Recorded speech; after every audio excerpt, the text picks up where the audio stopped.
I'll just have to accept that. Okay.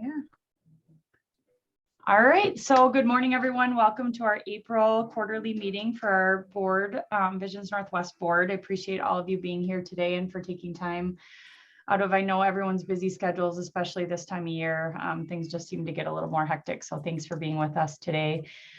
We do have a pretty brief meeting this morning. I know I've said that in the past, and then we've taken the full 2 hours, so hopefully I'm not lying to you when I say that it'll be brief. We have a little bit of a lighter agenda this morning. We don't have a guest presenter, so to speak. Just things have been on my end a little more hectic, so we'll kind of run through the updates that I have and look forward to hearing kind of from all of you when we get to that discussion part about things that are going on with you all in your different areas, and then we'll get you all back on with your day. So looking ahead here at the agenda, so we'll start with our approval, some housekeeping stuff, our partner updates. Mari is not able to join us today. She's actually out in Washington, D.C. I think she's traveling back today, so she wasn't able to be here today. We'll talk a little bit about our Workforce Innovation Grant, broadband mapping update, talk a little bit about Main Street Bounce Back.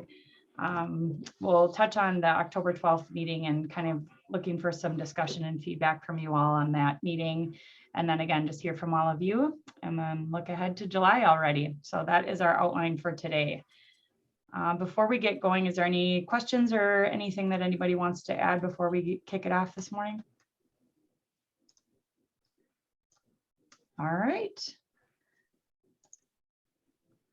So actually kicking us off is our good friend Annie Donahue from SBDC at UW Superior. And I know that Andy, I just had added a couple bullets here for your slides, so I'll let you take it over. Perfect. Thanks, Crystal. Good morning, everybody. It's a nice, gloomy, windy day up here in Superior. I don't feel like a mini tornado going over the bridge this morning, but hopefully it's nice where you are. Just a few things, really. You know, the enhancements and all the fun stuff from the SBA has really stopped. You know, there's obviously a few programs out there that are still available, that are still trickling in from the EIDL applications, but nothing majorly from the SBA as of this time. I do know that they are still looking at possibly leveraging some old COVID dollars that might be available. Haven't really heard directly on what that might look like with Congress, and we know how that can operate sometimes. There has been discussion about maybe doing a fourth round of something in the future just to get businesses kind of, you know, reignited some more. However, nothing is really on the table. And that's been probably about 2 to 3 months of just conversation. I don't expect anything to happen anytime soon just because of midterm elections coming up and such. So any enhancements that might be done might be sometime this fall or into the new term, but I'm not exactly sure. So just a few things from the SBDC perspective as we continue to work with you and your counties and your entrepreneurs.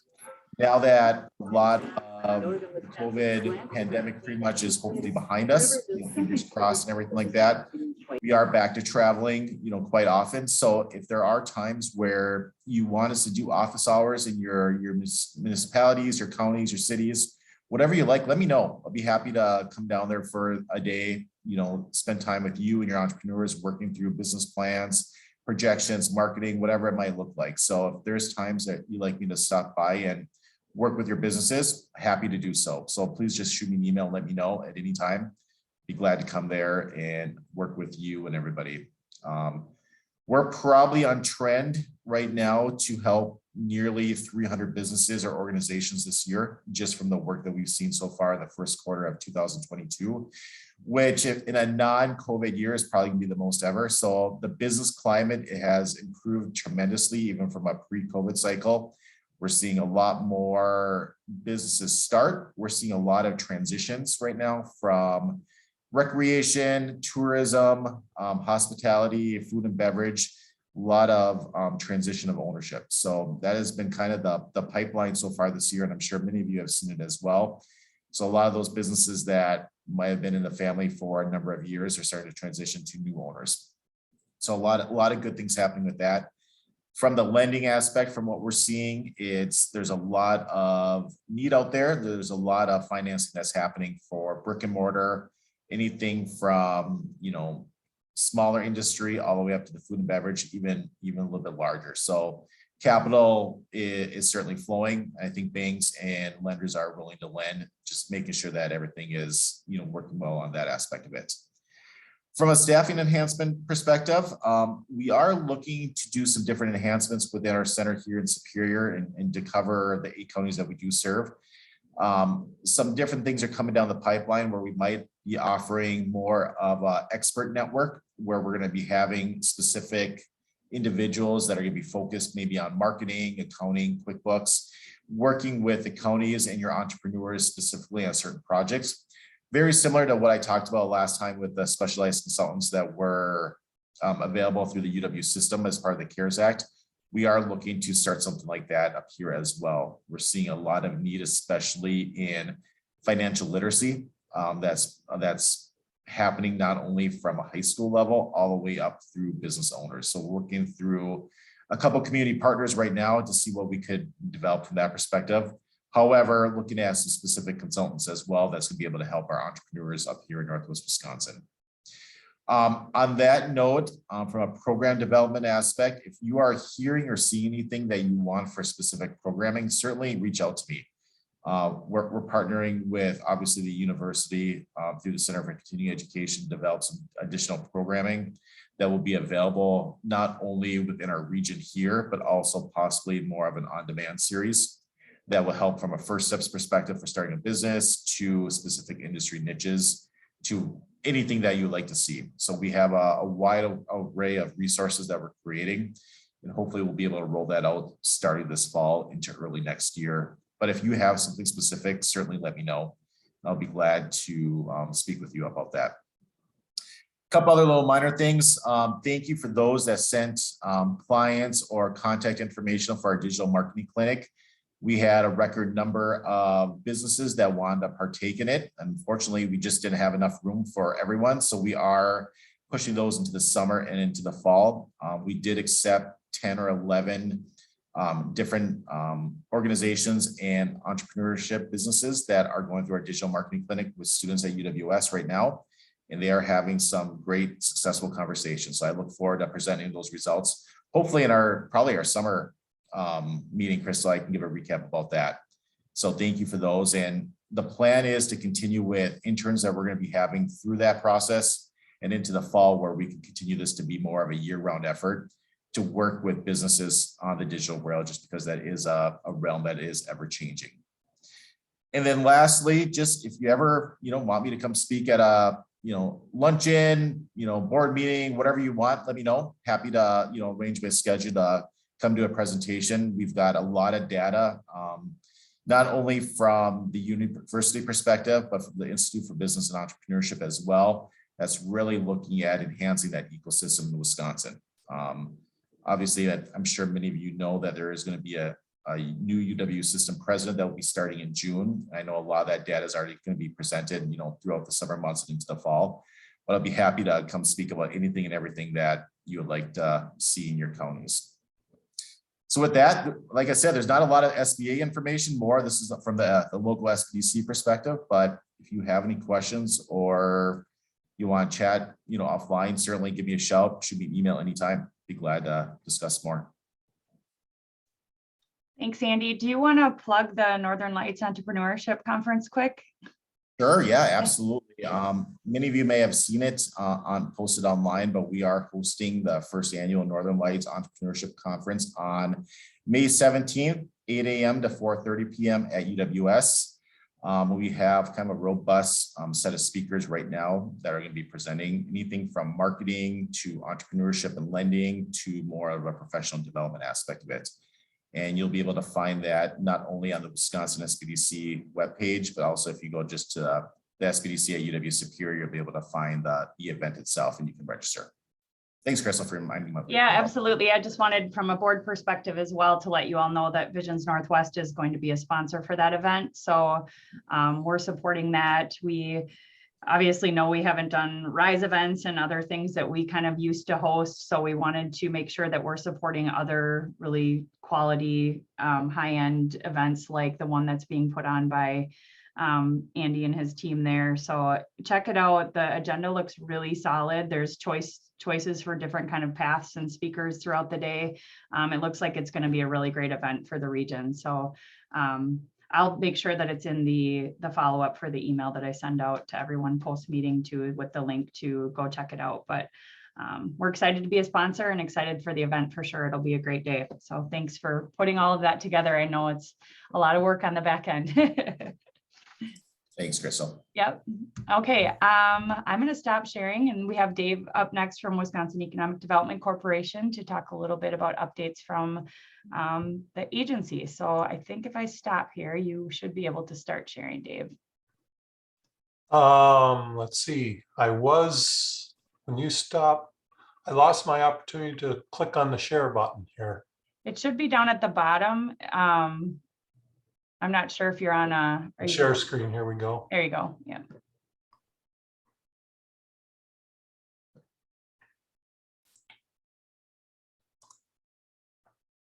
There we go. Are you able to see it? Yep, we are. Oh, okay, cool. All right, thanks, Crystal. Yep. I had sent my information to Crystal the other day, but I think I had too many images in there. So we're going to try this. You still able to see it? Okay, very good. I'm just going to start out with this one slide. Most of you have probably seen it, kind of the mission of WEDC. Our mission, business development, everything through community and more of a holistic approach is kind of our mission, versus in the past it was more focused on just the job creation and business development. But I don't know, I'm going to jump to the next slide here. If everyone is aware of the Office of Rural Prosperity, which is a part of WEDC, and I mention it because they've developed a website called ruralwi.org. And if you or anyone you know is wondering about what funding opportunities are out there, they put together on the website a great list of all the various funding opportunities available throughout the state. So feel free to share that. The Office of Rural Prosperity was formed from the Blue Ribbon Commission, and its focus is on rural initiatives.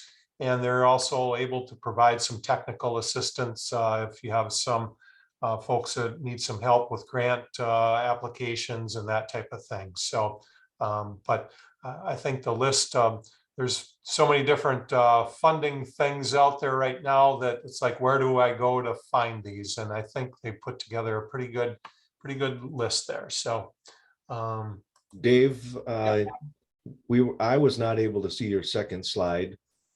oh, I don't know if others had the same. I mean, it's just the first slide is the only one that's up right now.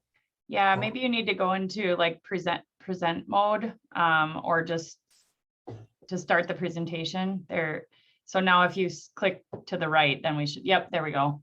you got it? Everyone see that now? Can everybody see it? Yes. Yep. Oh, Thank cool. you. Thank you. Sorry about that. Thanks, Mike.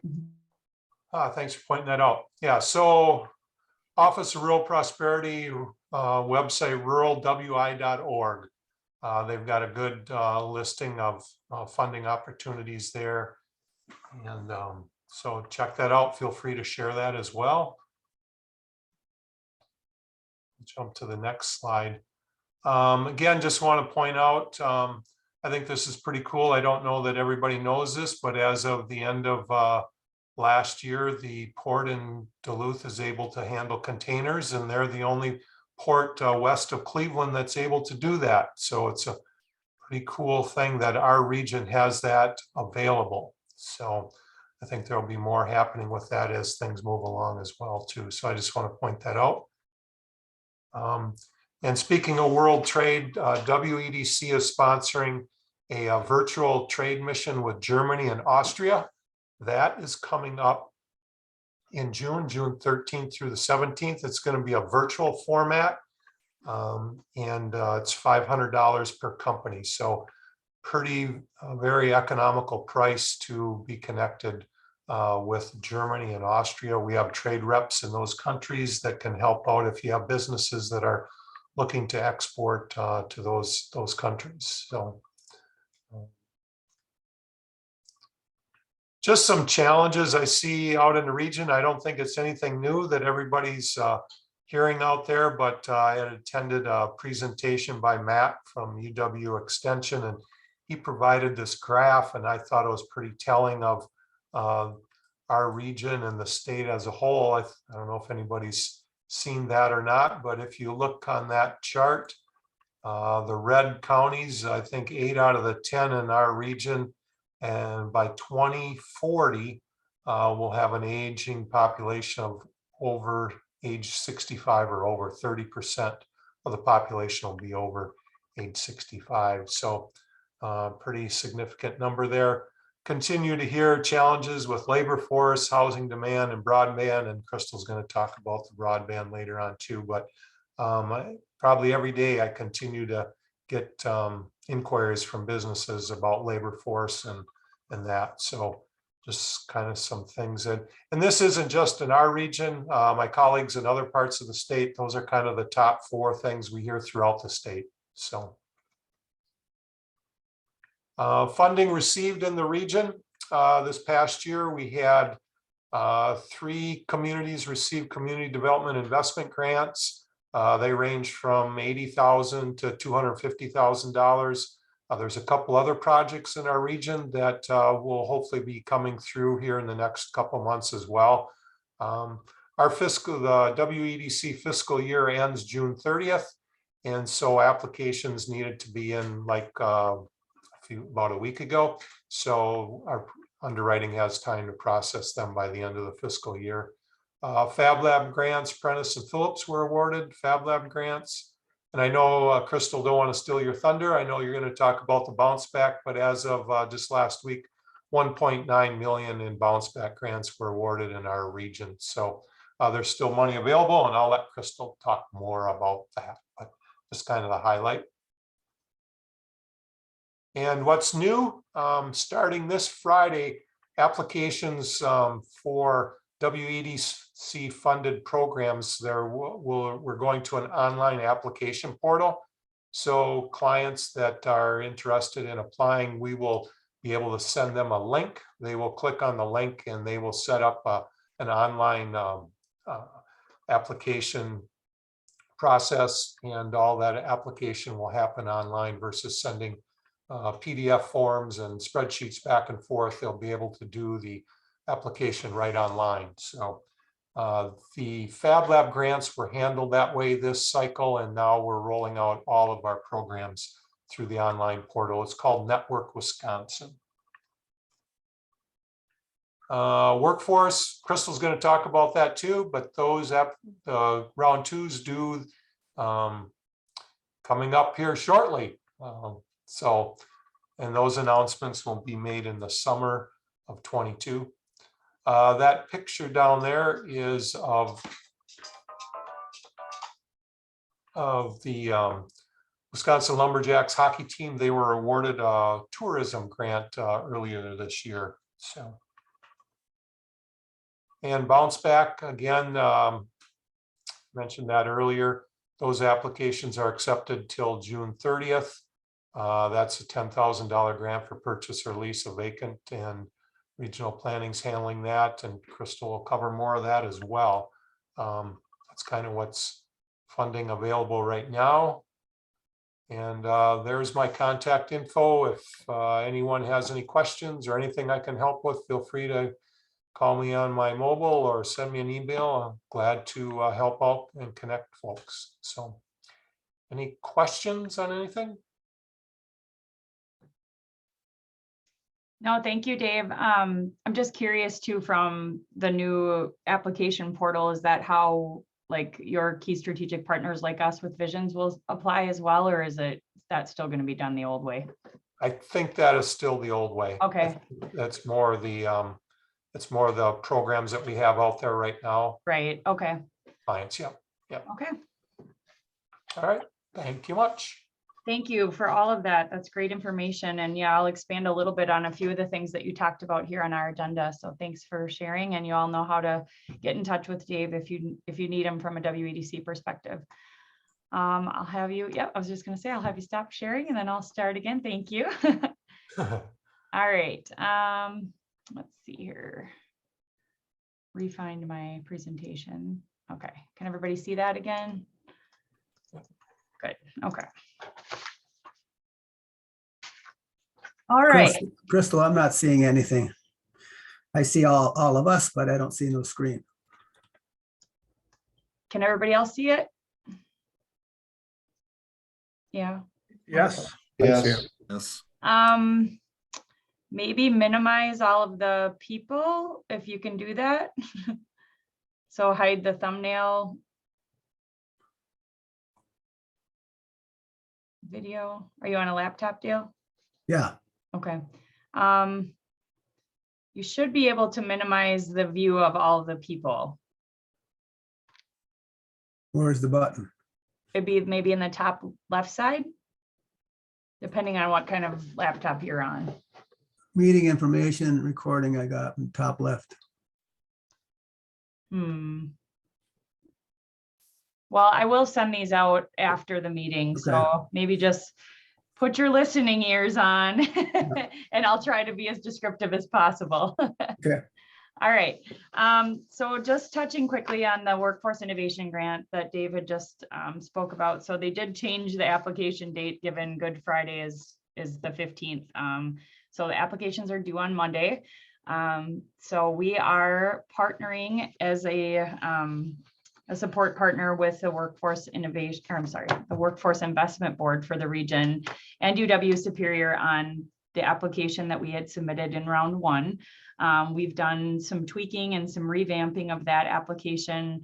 Mari's team at the WIB actually hired a consultant to come in and help kind of look at the grant, kind of take an outside perspective and put all the pieces back together. Some things changed between round one and round two. There was a little more guidance offered, a different kind of rubric and scoring opportunity that we could look at. So we've changed the application just a little bit and are still kind of working with the same partners, but it's a human capital proposal. So it's really focused on retention of what we do have, utilization of the current population that we have, as well as looking at kind of that diversity, equity, and inclusion lens piece of it as well. And I had sent summaries out to, I think, almost everyone on the call. And thank you to all of you that provided those letters of support. They are very much appreciated. And I understand that, you know, asking for a lot of letters gets to be a little bit tedious, but I thank you all for taking the time out of your busy schedules to provide those to us. They will help in supporting our application moving forward. I do know that there are a few other applicants that had tried in round one that are also going back to round two, obviously, you know, making some changes to the application, getting some feedback from WEDC to find out what the strength components were, and then reworking parts that probably needed it. I did learn about a few more applications that are coming in this round that weren't a part of round one. So I listed those here. The Workforce Investment Board, I keep saying Workforce Innovation because it's in front of me, is partnering on a couple different applications. One is called this Road Trip Nation thing. And if Mari were here, she could expand on all of these. UW Superior is putting in a separate application as well to help address the teacher shortage in the region. I talked to folks at LCO in the last couple of weeks, and they are putting together an application that's kind of built around workforce housing. And I'm just curious if anyone else on the call is aware of other applications. I know that we're definitely in the 11th hour for providing support, but is anyone else aware of any other opportunities? And maybe John, I see you just came on too on camera, so maybe you want to give us a quick update on your application and how things are shaping up too, as maybe you've already got yours submitted. It's close, but it's not quite in yet. I know of a couple that aren't listed here. We have one going in that would provide, we're partnering with the housing developers. So the goal would be to provide about 120 units of housing in 3 separate projects in rural communities in northern Wisconsin. we're using our service area, the Tech College service area, as sort of our guideline for that. What makes it kind of unique is that we would, in these projects, they typically have community rooms, and we would make the community room into like a classroom. And then our component of it, so there's funding for the housing developer to bring sort of the capital stack down. $2 million of funding per project is what we're anticipating. And it's a nonprofit housing developer, Impact 7. So they have less of a profit motive as some housing developers. And then our component, we would be acquiring mobile advanced manufacturing equipment. And the idea is that we would take that to these locations and other locations throughout the area.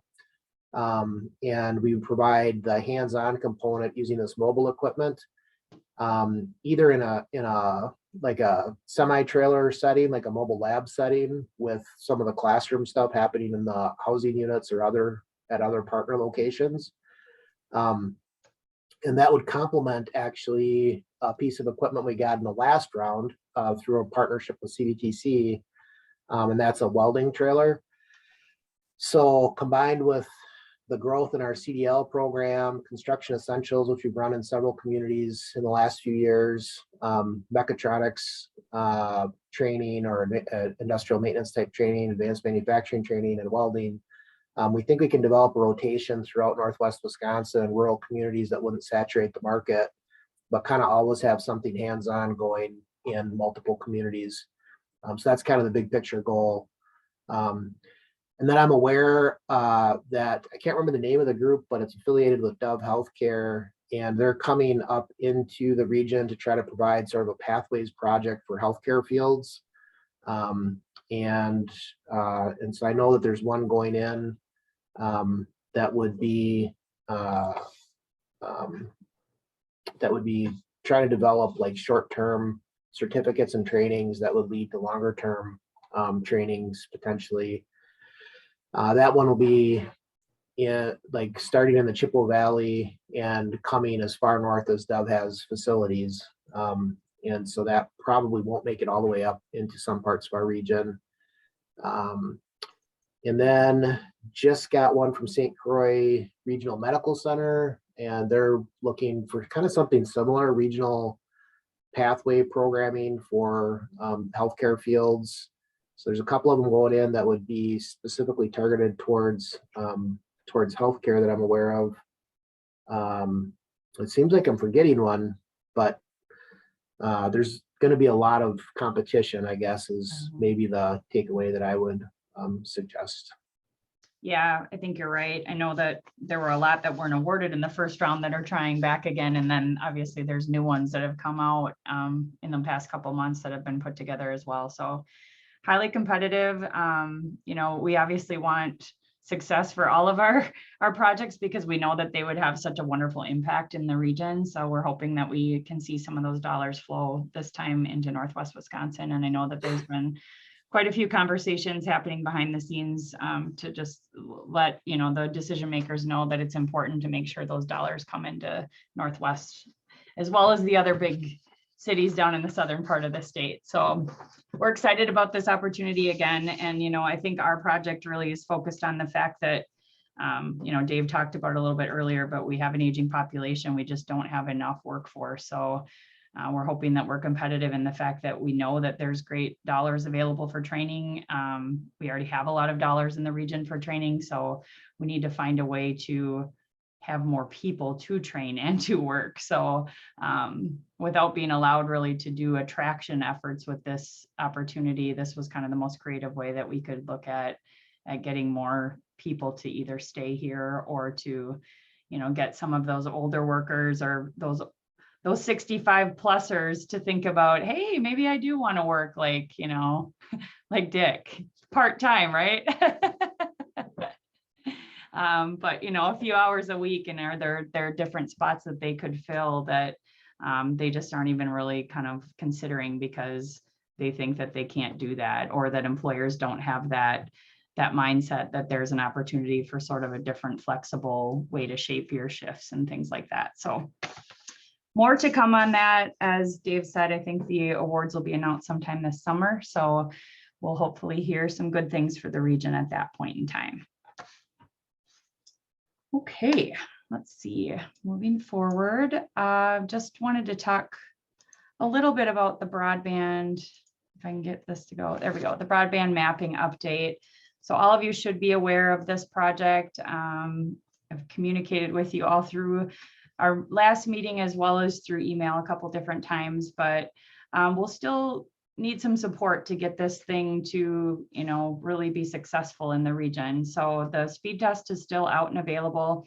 The map that I have screenshotted on the screen here is the most current view that's public right now. So I just went out and snapped that this morning. So you'll see that different parts of the state, when we started the effort, I think in March, it was, you know, really focused on Madison and then the Green Bay area that had already started this process. You know, months or even over a year ago in the Green Bay area. But you'll see now that things are starting to shift a little bit west, and we're starting to populate that map a little bit with those points. So again, we still do need your help in sharing the information. I know that many of you have done a great job, and I appreciate everything, but don't forget to share with even just family and friends that live in the region that, you know, may not see it in the traditional media. You know, we did do press releases. I know it ran in some of the counties. It's one of those things you send it out and hope that they pick it up, but they don't always do. So I did send it out to like the library network in hopes that they would share it, or at least, you know, even maybe I had asked that if they could put a flyer up next to the computers at the library, because we know that a lot of people do go there that don't have internet at home to utilize it. So they could at least plug in an address and say that they don't have service. I had sent it out to school districts as well.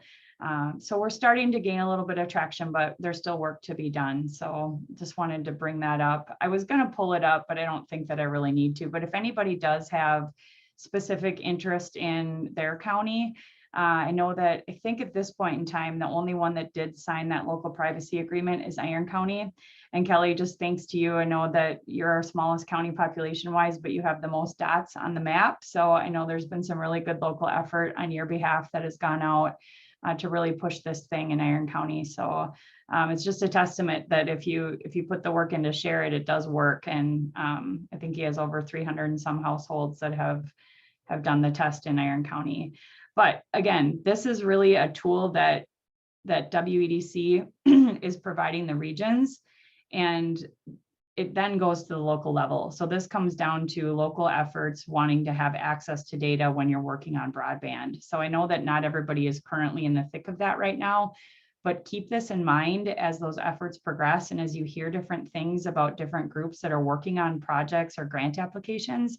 At that time, they can come to us and they can get that local privacy agreement executed, and then they would have access to all of this information behind the scenes. And it's a really, really robust platform to be able to look at. It helps you not only look at data, it can help you plan and coordinate and really look at what a project would cost, and you can do estimates and everything. So it's more than just a visual like mapping tool. There's a whole backside of it that has access to all these different tools for planning for the local level. So you know, we're just sort of the pass through. We're the ones, you know, hosting the site and getting the information out, but this really comes down to the local efforts coming to us to ask for access to that data so they can utilize it in their planning efforts.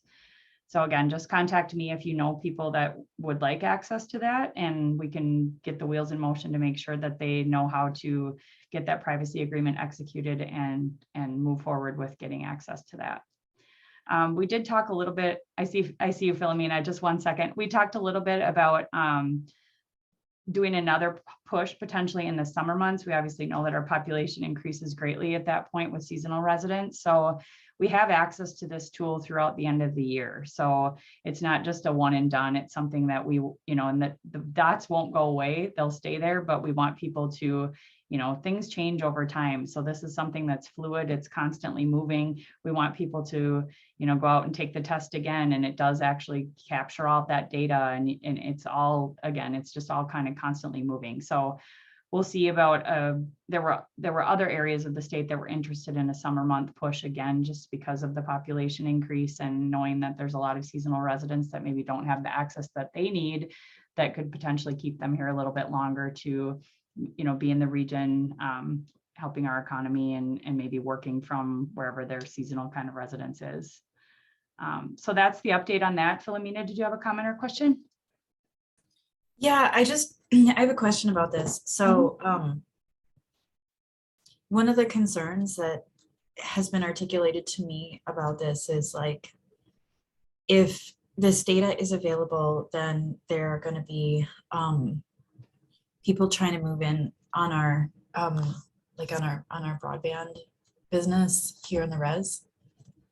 And so there's just a concern that it could be detrimental to our like our market expansion, because we have plans related to just how our Superior Connections business is going to roll out. And so I'm wondering if you guys could help me think through that. I just feel like this data could be very helpful in a lot, just tapping into more funding for the tribe's efforts to expand its broadband company.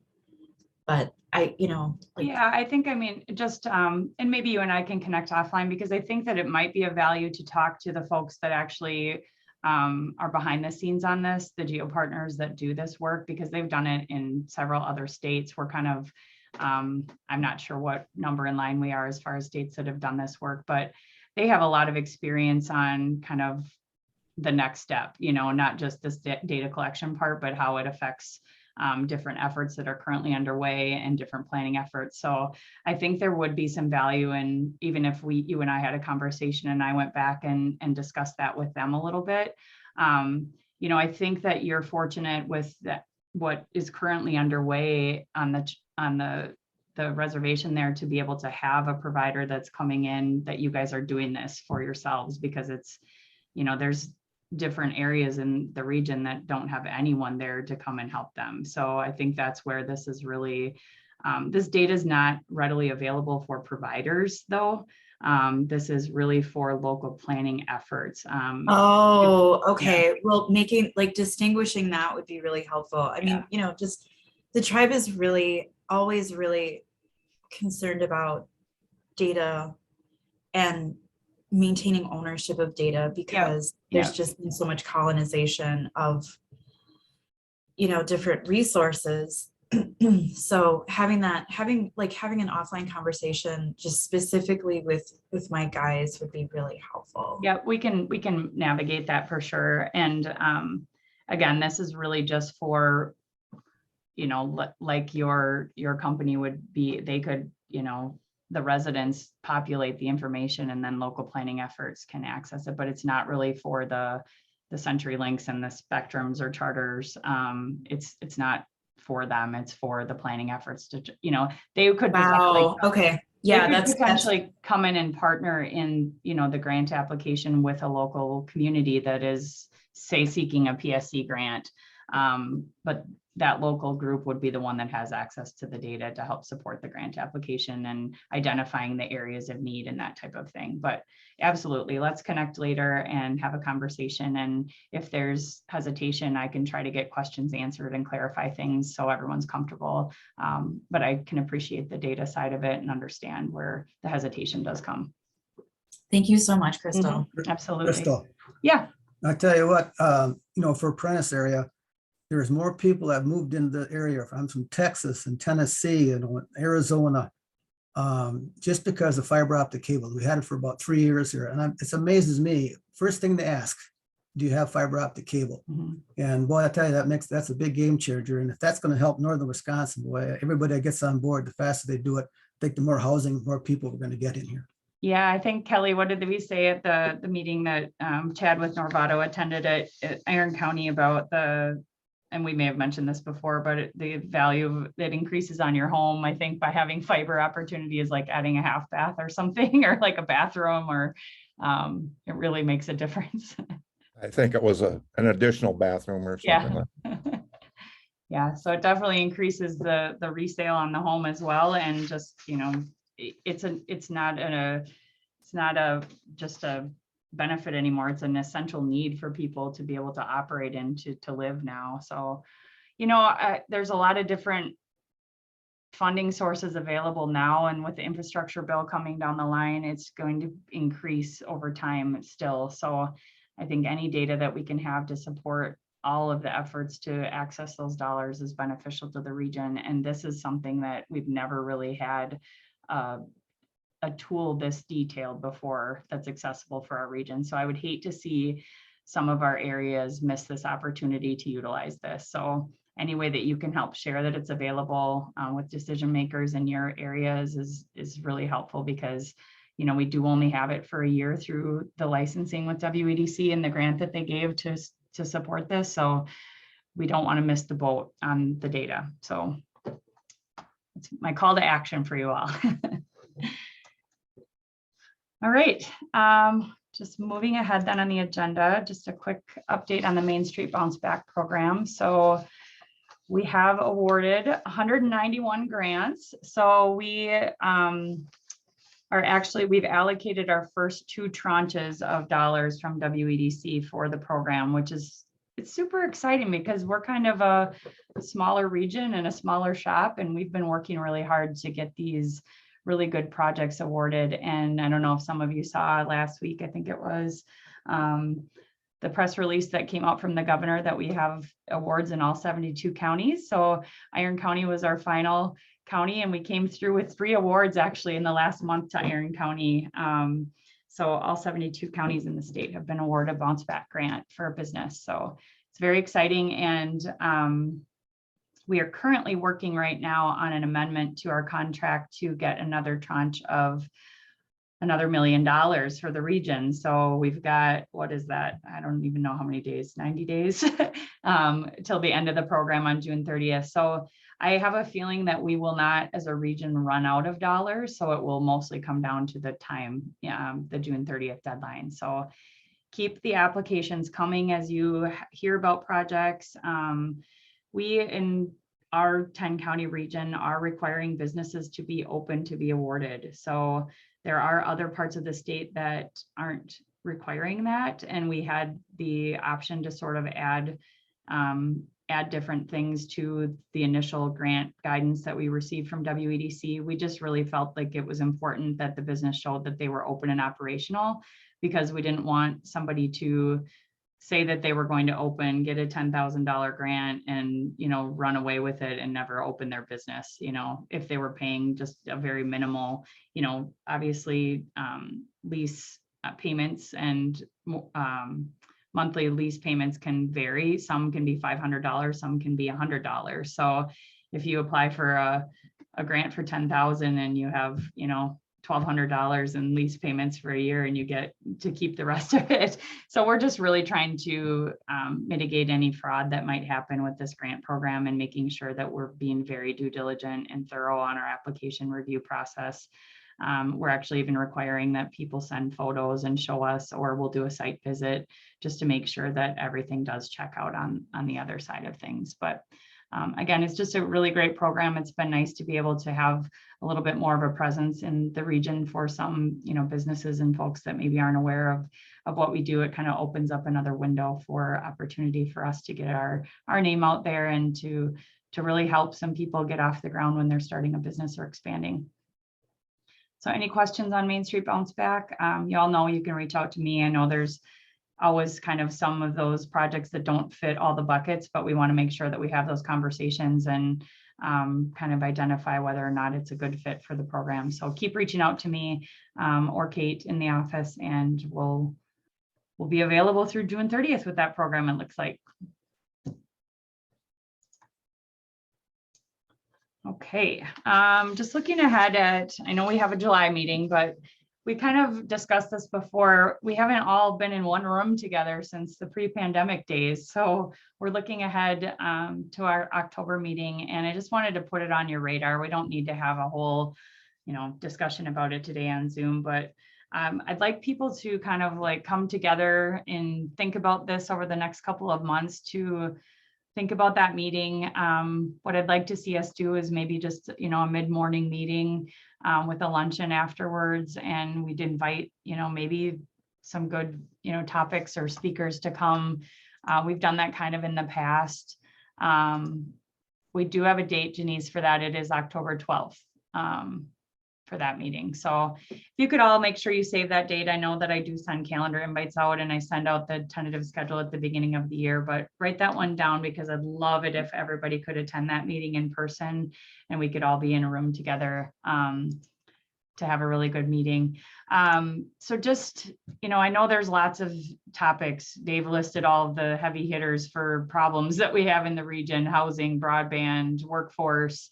I know we've had in the past some in-person meetings focused on housing and different topics. So if there's some really, big things that you're passionate about and you'd love to have us invite, speakers to kind of frame around a certain topic, let's think about that and try to identify what would be the most impactful for that meeting. I know Kelly and I have had a few conversations offline about it and just wanted to bring it up to all of you today. And I'll be in touch through email too, just to remind you to throw anything at me that you really would like to see out of that meeting that day.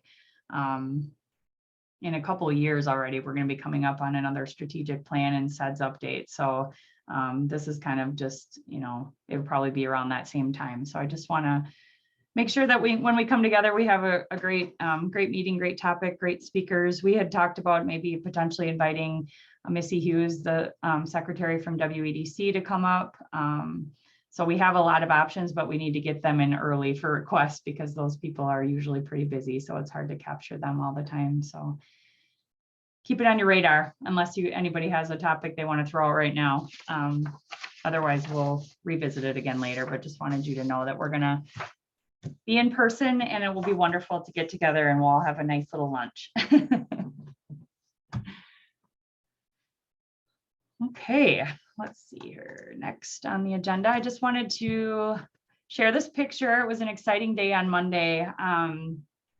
So kind of going back to the Wood Collaborative and the work that we have been involved in through the past several years with the Wood Collaborative, this is kind of something that is moving forward and I wanted you all to know about it. Maybe you've seen some of the press releases on this, but there was a huge opportunity through EDA for it was called a Build Back Better Regional Challenge. And through the several different efforts across the state, one was this REDS committee that was meeting with the Council on Forestry was kind of heading up that. We're looking at ways to diversify the industry. A lot of the conversations that we've been having through the years with the Wood Collaborative, it's just really exciting to see things move forward into where they are right now. But the assistant secretary for the EDA was in Wisconsin Rapids on Monday. She came to have a conversation and a roundtable discussion with this coalition that was formed by the Wisconsin Paper Council for their application to the Build Back Better Challenge. They were one of, I think, 59 applicants that made it through the first round, which was a huge, I shouldn't say that, 59 people made it, but there were, I think, 529 applications across the country for this opportunity. And this is not small dollars. If they make it through this next round, which would be awarded the phase 2 of the project, it could be up to $100 million. So it's some huge dollars that would go into this sort of it's kind of it's a large project that has a lot of different facets, a lot of different partners. The coalition is made up of several different entities, including the Paper Council, some of the technical colleges, the GLTPA, so Great Lakes Timber Professionals Association, as well as I think it's like a 35 county territory or region that they identified in the work. So it would be, I'll just kind of read quickly. So if provided the implementation grant, the coalition, which is this large group, proposes to address the reinvestment of a forest economy. So there's projects included that are about R&D of the forest and fiber packaging, paper packaging facility, generating recycling renovation, creating new markets for Maplewood, and then some training things that are also included in there. So this roundtable discussion was just a really cool event. There were a lot of people there that got to listen to this kind of like what this project means, how the coalition came together, how it was formed. Her visit was not part of the scoring process, but I don't think it hurt that they were one of 12 out of the 59 that she came to actually visit in person. So it was just a great discussion. I was just out in the audience, but I did get to capture a photo with her because it was a cool opportunity. Next to me in the picture is Barb Lemieux. She's from New North, and then Brittany Beyer, who's with Grow North Regional Economic Development. So us three ladies were like, oh, the regions need to grab her and capture a picture before she gets on the road. So it was a cool day. I just wanted you to know that there are some really exciting things happening for the forest products industry in this grant opportunity. So I will keep you all informed. It sounds like the decisions will be made on that large sum for the phase 2 sometime this summer as well. So more to come on that. All right. Just open up the floor here for anyone that wants to jump in and update us. I really find value in this part of the meeting every time we do it. I know we only meet quarterly. It does seem to go quickly between meetings, but I always enjoy hearing this part from all of you and just kind of finding out what you're all up to and then sharing that out in the minutes. I think it's a valuable resource for us all to connect at this point. So go ahead, whoever wants to jump off. Are Hey, you ready? Crystal. Oh, go ahead. Go ahead, Ken. Oh, I was just going to say thank you all for helping us with the deployment of the $1 million CARES Act loan funding. We were able to finalize our final 2 awards for the new RLF in the area. So $1 million was passed through us to the community for recovery and resiliency efforts from COVID. Yeah, $1 million is a lot to do in a year and a half, and we were able to get that out. And a huge shout out for Crystal and Kate in our office for handling all those bounce back awards. I know it wasn't an easy process. It's a lot to take on and manage, and they've handled it extremely well. So hopefully they win some awards or something from WEDC for their efforts, because they deserve it. Thanks, Ken. Dale, did you have? You're on mute, Dale. Dale, you're muted. We have There a we new go. we have a new county board chair. So we'll see how things change, but we do have the new railroad now operating in Price County and through here. It seems to be like 3 days a week so far. It seems to be working good in our area here. Park Falls, I guess the mill is coming down now, but they're talking about a Bitcoin operation. And I don't exactly know how that I know they got a lot of power up there, 20 megawatts natural gas power plant, and but they can do that cryptocurrency and that blockchain mining, and it doesn't employ a lot of people, but it sure uses a lot of power. So we'll have to see how that plans out. Park Falls also ended up with update to the hospital. I think they got $20 million to upgrade and modernize the hospital. And then there's a $5 million grant went to the YMCA up in Park Falls. And the Price County Historical Society is building a new research center, or planning or collecting money now. They're fundraising for a new research center for their records. And then the new bank in Park Falls too, the Forward Bank was just built. And Phillips just opened up the addition to their new school addition a while back. And then Prentice Northwoods Dentistry has got a new business office. He's expanded. He's got like 6 or 7 dental clinics around northern Wisconsin. And then MBS purchased their dentist building here, and he's turning that into corporate offices. And of course, the village is in the process on they got an award for $3.5 million grant to upgrade their wastewater treatment plant. There's this thing I was saying earlier about this fiber optic cable and the housing. We're still struggling with the housing situation in Prentice, and the village had opened up some lots now, and they've got some sold right now, so that'll help. And I think to discuss sometime the Price County, and I know that carbon credit thing keeps popping up And that can be used in any forested area in northern Wisconsin, but they claim there's a lot of money that can be brought back to the county if we set aside forest areas for this carbon credit program. And maybe that's something that we use to help spur some housing in the area. I just I get feedback from anybody who knows a little bit more about that, and maybe that's something that we can discuss in one of our future meetings. Thank you, Dale. Yep, I had shared that, I think, last month when you weren't able to attend. I shared that with everyone too at the meeting Okay. about the carbon credit information. So yeah, all right. Anyone else? Mike? Sure. Thanks, Crystal. So I just wanted to let the group know that I am going to be retiring from Xcel Energy this summer. So I will also resign from the Vision Northwest Board effective the end of June. So it's been a pleasure working with all of you, getting to know everybody, and I wish nothing but the best to the organization and each and every one of you. So just wanted to let folks know that, and if you have any questions, feel free to get a hold of me sooner than later, I guess. Thanks, Mike. We appreciate your service to this organization. I think probably since maybe the inception. I know you've been on the board as long as I've been in this chair, and I just appreciate you taking time to be part of these conversations. And we will miss you at the table and hope you just have the best retirement ever. That's an exciting time in life. So congratulations to you, but you'll be missed here as well. All right, Cole, I see you came on. How are you? Yep, I came on. You got another 30 years of me. I'm not like Mike. I don't get to retire. Congrats, Mike. But we are working on with the UW Extension on a pilot program with WIDA with an H on housing.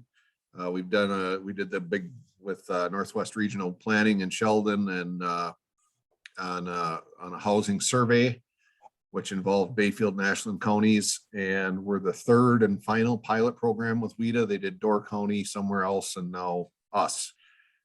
Very intensive, but hopefully when this gets done, we're going to get a lot of input for scattered development for rural areas and hopefully get some change for our rural communities and counties that we can get some better tax credits and interest from developers. Great, that's exciting, Cole. We'll look forward to hear more about that as things progress. All right, Dick? Yeah, just briefly run through some of the stuff I'm working on. Jordan Buck project, I've been mentioning that to you guys since I started with Visions. It's a memorial to the record Jordan Buck. The statue is complete. The land has been cleared. We're in the process of putting the whole site together and mounting the statue. We've also established a committee to do a one-day annual festival on the Jordan Buck, and we just recently submitted a GEM grant application to the Wisconsin Department of Tourism for some promotion there. So hopefully that'll be happening sometime either late August, early September for the area. New and potential businesses that we're working on right now. I noticed that John Will got off. We're working with the Northwood Technical College, New Richmond campus on a new initiative they have called Move to Marketing. We're trying to get all of our manufacturers together. It's a training program to help upgrade existing workers and also to induct new workers. It's a 8 to 10 week training program that'll provide basic training and actually a bonus for starting work and staying on the job for up to 90 days stuff. We're also looking around right now for a 2,500 square foot area for this training to take place. We've held a couple of meetings, so that's an ongoing situation. Also working with some of the smaller businesses in Danbury. One of them is a recreational vehicle rental operation. They want to upgrade and put in a warehouse showroom and provide additional type recreational vehicle rentals, maybe even pontoon boats. I'm working with a gentleman that wants to start a t-shirt manufacturing and retail operation in the community, that he may be a candidate for the bounce back. I'm going to be talking to him tomorrow. So that's something that's going on. I'm working right now with representatives of the Village of Webster. We're talking seriously about putting in an incubator structure, actually incubator, accelerator, and educational area. We've been talking with the Rural Office of Prosperity. We've got some contacts with a new, somewhat new program through USDA called RISE. It's a fairly substantial grant, but it's there's only, I think there was only 10 of them that were approved last year. It's part of the Farm Bill. But we're diligently putting that together. We're looking at probably putting up a 10 to 12,000 square foot structure. I continue to work with the Burnett County Tourism Coalition on their destination marketing efforts. We've got a new coordinator there, Kevin Klukas. He's a part-time individual, kind of like me, retired, came back. And he's working with us on the development of the Jordan Bug Festival, along with all the other events that are going on in Burnett County. Broadband expansion, we continue to work with area providers. We actually, the BCDA, Burnett County Development Association, that I oversee, has provided up to $5,000 per each successful broadband application to the Wisconsin Public Service Commission. To date, they've submitted 9 of them. We don't think they'll all get funded. We've only provided a modest amount of money toward those things. It would be $5,000 per each successful application, but it helped them gain more points in their application process. So that's part of what's going on. Also on the more broader level, where I'm working with the county board and with various townships on broadband forward certification through WPSC, which basically helps remove obstacles for development of broadband in terms of permitting and fees, et cetera. We just recently put together with Land Services and our conservation director, a local ag production marketing program. We have up to 42 people that provide anything from beef, pork, chicken processing to spirits, vegetables, wool products, baked goods, et cetera. We're working with 4 of the group members right now and doing a small beef pork processing facility, possibly a mobile slaughtering operation, to help market their local products. Continue to work with the comprehensive plans of a couple of the townships within Burnett County, and we're starting the countywide comprehensive plan process right now, so that'll be something that I'll be putting some time into. We just started working intensely with the local housing authority and looking at ways to increase the housing stock within Burnett County. We've got a couple of subdivisions that are on the docket, but the difficulty right now is matching developers and having those guys be able to make the projects work financially. So we're diligently working on workforce, senior assist, and affordable housing. So, and that kind of wraps up things. It's been busy, and it's good to be busy, but we're making progress slowly but surely. We're dealing with a pretty decent influx of population in the county. We've got a lot of second homeowners that have upgraded their second homes into more permanent residences, and they're working virtually. Our broadband is getting better. We've had some increases in school populations. Just the Webster district alone has had 82 new students, which is pretty encouraging. So we're going to try and help keep some of that talent here. So I don't know if there's any questions, concerns. That's good. That's what I got. So. Thanks, Dick. I'm always rooting for Burnett County. It's where I grew up, and Webster is my high school. So it's good to hear things are good over there. My nieces go there as well. All right, great information. Any others? I have one more thing, Crystal. I'll share it in the chat, but Okay. After 40 some years, the Davis-Bacon Act is going through new rule writing. And I know anyone who works in economic development, we understand how cost prohibitive that act can be for a lot of our small business owners. It makes a lot of sense for federally funded projects like road construction, $1 million, $1 trillion projects, whatever. But when we're working with small business owners who have a tight budget, need $150,000 for suite upgrades or put a new roof on their building. Sometimes that can become cost prohibitive, and we have an aging commercial stock as a result. So put in the chat, now's the time to let your comments be heard at the federal level while they're writing the new rules, and hopefully we can get that $2,000 threshold raised to quite a bit more, so our small businesses can actually invest in their businesses and buildings and assets. Thank you, Ken. Yes, absolutely. If you'd share that, that'd be wonderful. Kelly? Just a quick update on railroads. As Dale mentioned, Watco and the Canadian National sale has been finalized. They started business, I believe it was like January 29th, and they've been operating since. We'll get more information, hopefully in a couple weeks. The Rail Transit Commission is going to be meeting with them down in Rhinelander. So we'll find out more about what their plans are, but you know, they're going to be looking at the out of service lines as well as the lines that are in service. So that's a concern to many, especially up on the northern end here. And so they'll be meeting with different businesses and seeing what kind of business is going to be available on some of those out of service lines too. So we're hopeful that maybe down the road with infrastructure dollars or something, we can get them back in operation at some point. But more to come probably later this month. Thank you, Kelly. Crystal, I can give a couple of just general updates, kind of some good news stories, I think. We're getting towards the end of the year. We have graduation on May 13th at the college. So we're starting to kind of see sort of the story of the year take shape.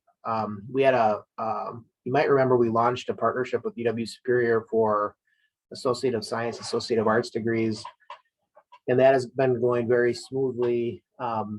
We're also have existing articulation agreements in several of our programs. And so we have about 50 students in that program already, typically part-time students. So we would expect that the head count or number of students to grow over time, and remain excited about that partnership and the opportunities that it offers to people throughout the region, not just for occupational degrees, but for four-year degrees as well. Our truck driving program has been a success story over the last few years. We went from having 0 graduates of professional driving programs about 4 years ago to 144 last year, and we'll exceed that number this year. Some of it's open enrollment. And so you might see our trucks driving around or advertisements for people to take CDLA, but a lot of it's occurring through private contracting. A lot of people don't even know we do that, but businesses will contact us and we'll provide training for a group of employment or group of their employees based on their schedule, sometimes at their location. And so, so that's been a success story. We're going to run our first cohort in partnership with the Northwest WIB at the Superior campus this summer, and very excited to be able to do that, especially in a community like Superior that is a transportation and logistics hub, Port City. That seems like a logical area for us to help with training, and probably should have happened long ago, to be honest. And then I think since the last time we talked, I got a tour of our health education center, which is the former administrative building. And I don't think I've talked to this group. I would offer that up as a possible meeting location at some point, do a tour there. But that is going to be like a simulated, it's going to have simulated hospital rooms and exam rooms, and is going to be kind of a centrally located cutting edge health sciences facility. Our students on campuses will also be able to remote in to support telehealth technology and training on how to provide telehealth services. And so that's going to change some of our clinical experiences from utilizing facilities in our region to utilizing the simulation environment. It reduces the amount of time for this portion of clinicals by about 2/3. So even when factored in drive time, It will take students less time to complete their clinical requirements, which is great for everyone, I think. And then overall, we have a weird story with our enrollment this year. I know workforce development is on everybody's mind. And we are actually seeing a little bit of a recovery in headcount. So we're up about 4 or 5% in headcount, but our full-time equivalence is down about 4 or 5%. And what that means is that we have more people accessing education, which is a good story. They're tending to attend part-time or pursue short-term programming, like CDL-A would be an example of that. And so our full-time equivalence, which equates to 30 hours of instruction, full-time equivalent measure is down, but the unduplicated number of people that we're serving is trending up. So kind of a mixed story there, I guess, on enrollment overall. And we're continuing to try to pursue strategies, like I mentioned, the mobile strategy, and Dick referenced another grant-funded opportunity in Burnett County that we're trying to find a facility for. So continuing to try to make kind of our programming travel to communities so that we're helping to educate people where they live and do true community building, I guess is maybe how I would put it. So that's my short update. Thanks, maybe John. not And so yeah, we'll keep in mind that potential tour and meeting at the new facility down in Shell Lake. That would be really neat to see. I know there's been a lot of work that's gone into that. So it'd be awesome to see how a simulated clinical environment kind of exists now. It's just like it's like the future is here, right? That's great. Yeah, no, we're pretty excited to get that up and running. We don't have it all figured out yet Okay. exactly either, but it'll be live in the fall. Okay. And all the equipment will be in place, here in the next couple of weeks. So the building itself is done. Okay. Yeah. Yep. All right. Philomena, did you want to jump on, or I saw you on camera? Yeah, hey everyone. There's since the last time we met, we've been working on a lot of stuff. So one of the major initiatives we're working on here at the tribe is an expansion of our healthcare clinic, and then an add-on with an indoor recreational facility.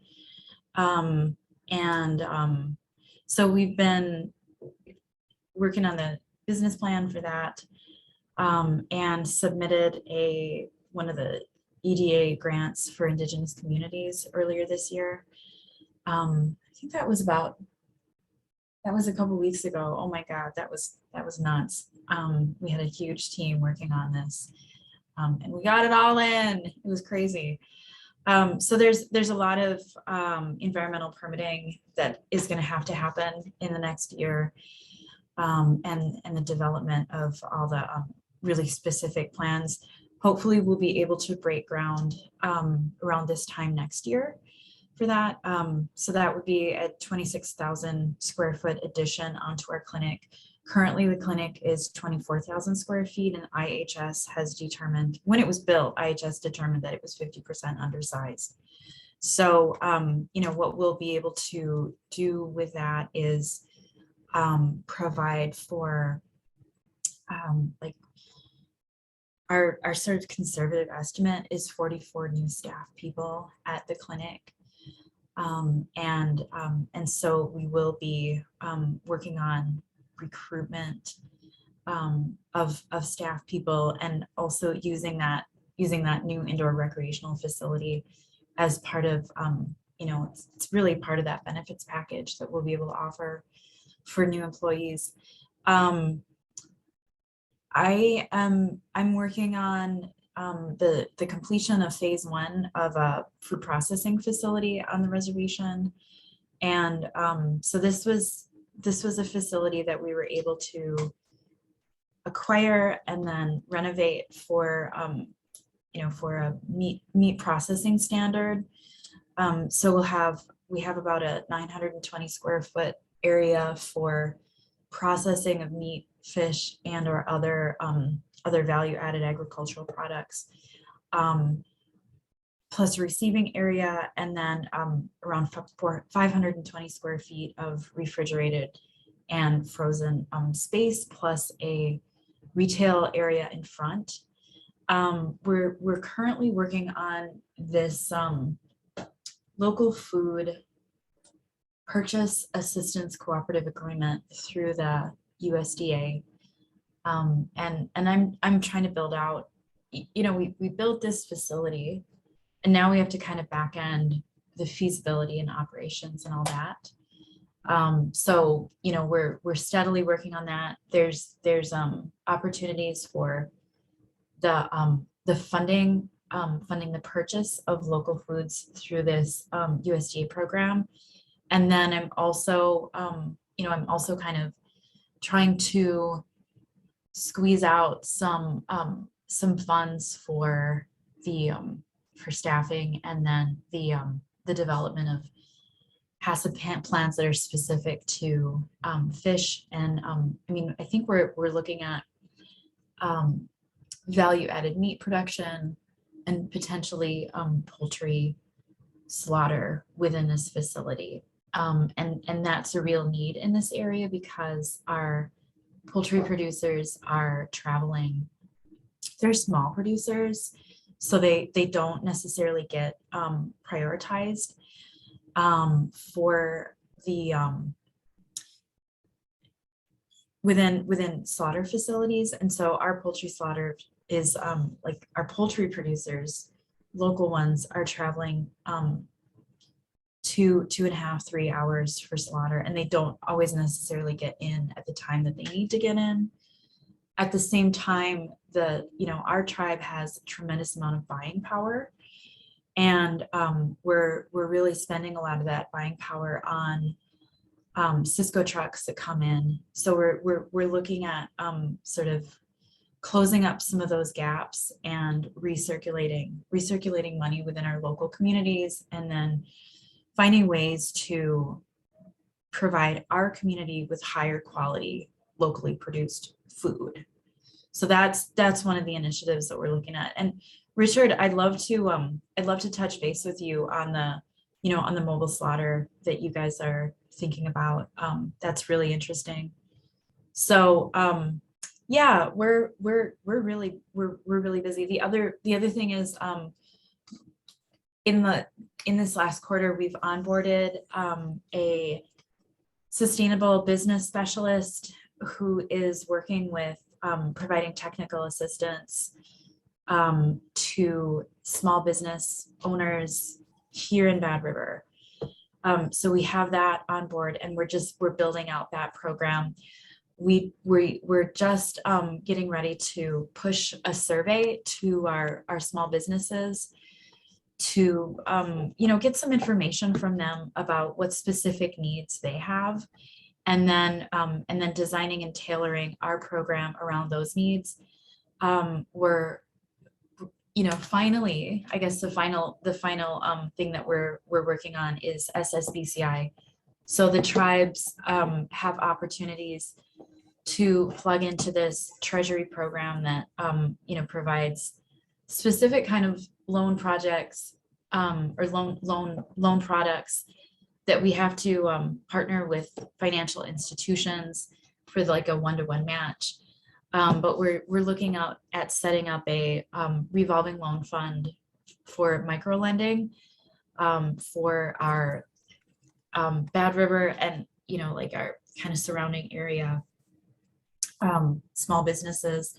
What we found is that we have a tremendous amount of undercapitalized informal businesses that have sprung up with the pandemic, and so we're really trying to provide for a commercial lending program that would help grow these businesses and really get them into a place where they can kind of level up.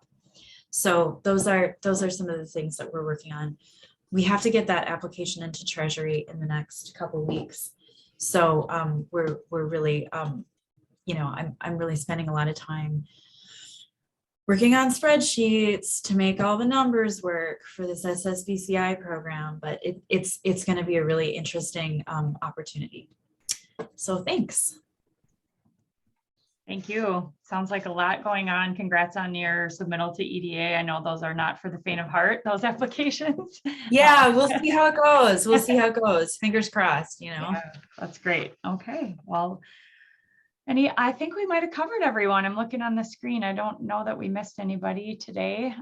So I think we'll just kind of wrap up unless anybody else has any other additions to chime in on before we wrap up. Okay, so our next meeting date is July 13th. I know we had talked about in-person meeting July or October and decided on October, given July is a busy time, and hopefully you all are able to zoom into that meeting from a dock somewhere, perhaps, with all of our robust broadband efforts. So next meeting, July 13th, you know how to find me. If you need anything between now and then, I will still continue to utilize my connection with all of you as my local connection to getting the word out on anything new that comes up. And especially as we kind of continue to navigate the Main Street Bounce Back program and then the broadband work that we're doing and anything else that comes through the pike. I just appreciate you all being who you are and my local connection to your counties and to your communities. I couldn't do this without you. So thanks for everything that you're doing on your end of things. And I know everybody, like I said, is very busy. So thanks for taking time to be here at this meeting today. I will, for once, probably not have the minutes to you by tomorrow. I'm gonna wait and put those off until next week because I'm actually headed out of the office on vacation after the meeting today. So you'll get all of the meeting summary and everything early next week with all the links and everything that you'll need. And again, I'll just be sharing information as it comes across my desk. So everybody have a wonderful rest of April and a good start to summer, and we'll be in touch through email. In the meantime, take care, everybody. Just a shout out to you, Crystal, for all the work and help that you've been. So Absolutely. appreciate it. Thank you all. Have a wonderful rest of your week. Take care. Thanks, Crystal. Thank you.